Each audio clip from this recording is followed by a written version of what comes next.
Now we want to talk about a small, important additional service function of the oszi. It is the input level control.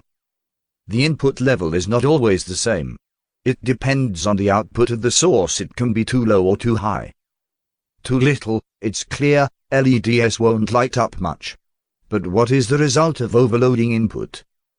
Let me show it to you. We do start at a very low level, increasing it to overmodulation.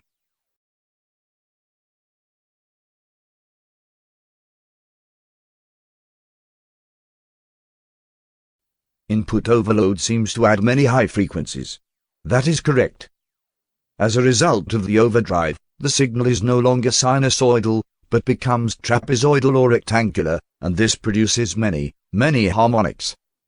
On a stereo amplifier, one can hear input overload as distortion, and FFT shows us the harmonics.